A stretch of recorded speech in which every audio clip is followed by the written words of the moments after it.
Assalamualaikum warahmatullahi wabarakatuh. Halo sahabat semuanya, berjumpa lagi dengan Kakak Pangkirestu di kelas ilmu pengetahuan sosial. Di video kali ini kita akan belajar mengenai periodisasi masa praksara secara arkeologis. Periodisasi masa praksara secara arkeologis berdasarkan pada hasil temuan benda-benda peninggalan manusia prasejarah.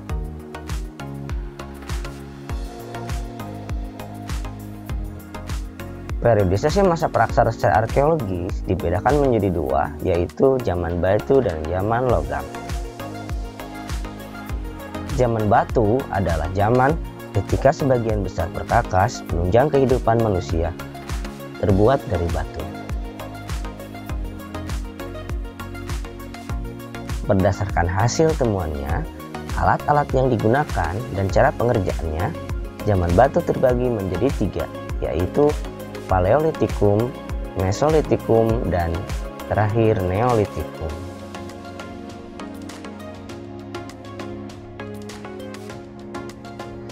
Paleolitikum berasal dari dua suku kata. Paleo artinya tua dan litos artinya batu. Zaman ini bisa disebut juga zaman batu tua. Adapun hasil kebudayaannya terdapat di daerah Pacitan dan Ngandong, Jawa Timur.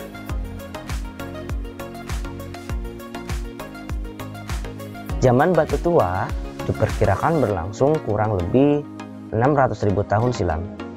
Kehidupan manusia pada saat itu sangat sederhana, hidup berpindah-pindah atau nomaden, memperoleh makanan dengan cara berburu, mengumpulkan buah-buahan, umbi-umbian, dan menangkap ikan.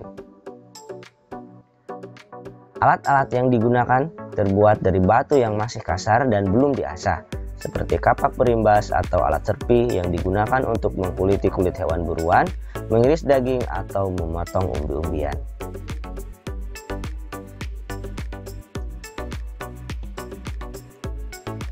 Nah, ini adalah gambar dari kapak berimbas dan alat serpi. B. Mesolitikum. Mesolitikum berasal dari kata meso, artinya tengah, dan litos artinya batu, sehingga zaman ini bisa disebut dengan zaman batu tengah. Hasil kebudayaannya lebih maju dibanding pada masa Paleolitikum. Manusia sudah ada yang hidup menetap. Kebudayaan yang berciri pada zaman ini adalah Kejoken, Modinger, dan Abruzzo-Church. Nah, ini adalah gambar dari Kejoken, Modinger. Kejoken Modinger adalah istilah dari bahasa Denmark. Kejoken artinya dapur dan moding artinya sampah. Kejoken Modinger arti sebenarnya adalah sampah dapur. Kejoken Modinger adalah timbunan kulit kerang dan siput yang menggunung, maksudnya, dan sudah jadi fosil. Kejoken Modinger ditemukan di sepanjang pantai timur Sumatera, yakni antara Langsa dan Medan.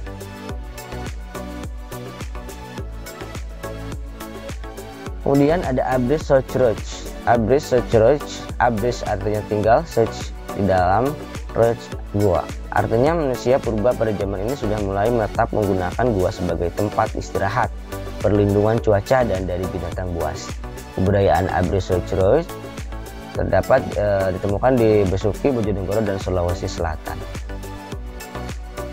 C. Neolitikum. Neolitikum adalah artinya zaman batu baru ya, neo baru dan litos batu. Terjadi perubahan mendasar pada kehidupan masyarakat praksara. Mulai hidup menetap, menghasilkan bahan makanan sendiri dengan bercocok tanam. Hasil kebudayaannya adalah kapak persegi dan kapak lonjong.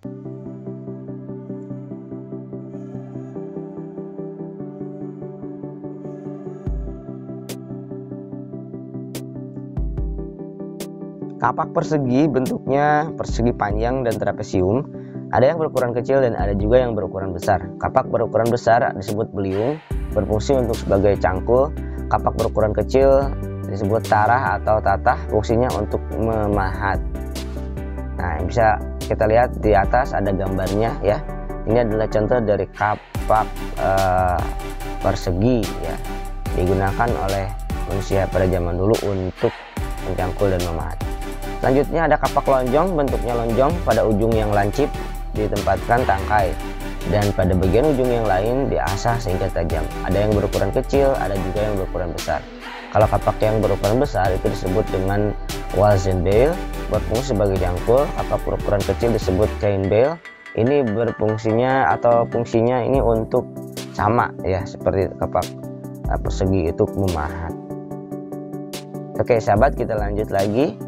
Nah, pada zaman Neolitikum terdapat juga barang-barang lain seperti perhiasan, gerabah, dan pakaian. Perhiasan yang banyak ditemukan umumnya terbuat dari batu dan kulit kerang. Nah ini, kalau kita lihat sebelah kiri, ini adalah gelang dari batu, dan ini gelang dari bekas seafood ya. Ini rumah seafood yang banyak ditemukan pada zaman Neolitikum. Oke, ada juga tradisi megalitik ya. Megalitik, mega artinya besar dan litus artinya batu, berarti batu besar. Tradisi megalitik ini artinya pendirian bangunan dari batu yang berukuran besar. Tradisi ini erat kaitannya dengan kepercayaan manusia saat itu, yaitu pemujaan terhadap roh nenek moyang. Adapun jenis-jenis bangunan megalitik antara lain sebagai berikut. Pertama ada menhir.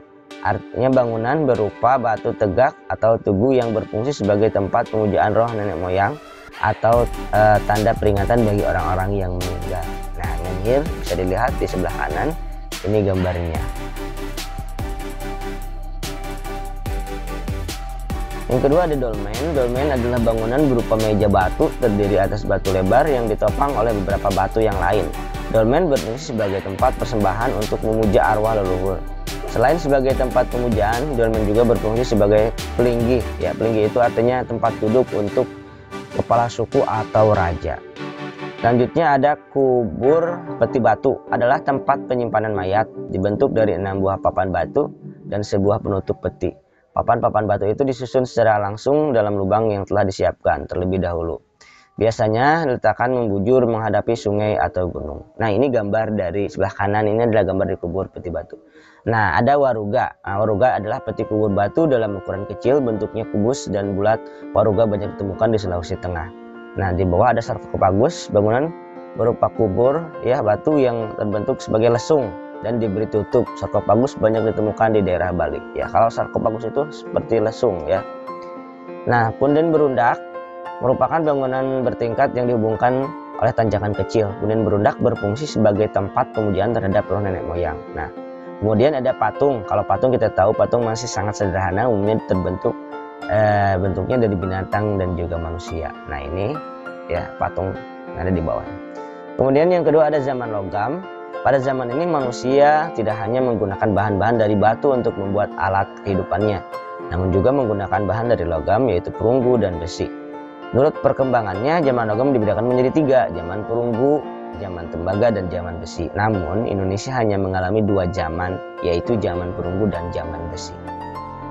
Nah, berikut adalah hasil-hasil kebudayaan yang ada di Indonesia ya. Kita lihat hasil kebudayaannya. Benda-benda yang dihasilkan pada zaman ini antara lain kapak corong atau kapak yang menyerupai corong, nekara, moko, manik-manik, cendrasa, kapak sepatu. Nah, ini ada kapak corong, kemudian ada kapak sepatu ya, dan juga ada nekara ini.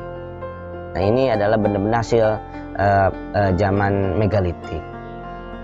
Oke, terima kasih sudah mengikuti video pembelajaran ini. Silahkan share agar lebih bermanfaat, subscribe channel ini agar berkembang, dan tinggalkan komentar positif di kolom komentar. Terima kasih. Akhir kata, assalamualaikum warahmatullahi wabarakatuh. Sampai jumpa di video selanjutnya.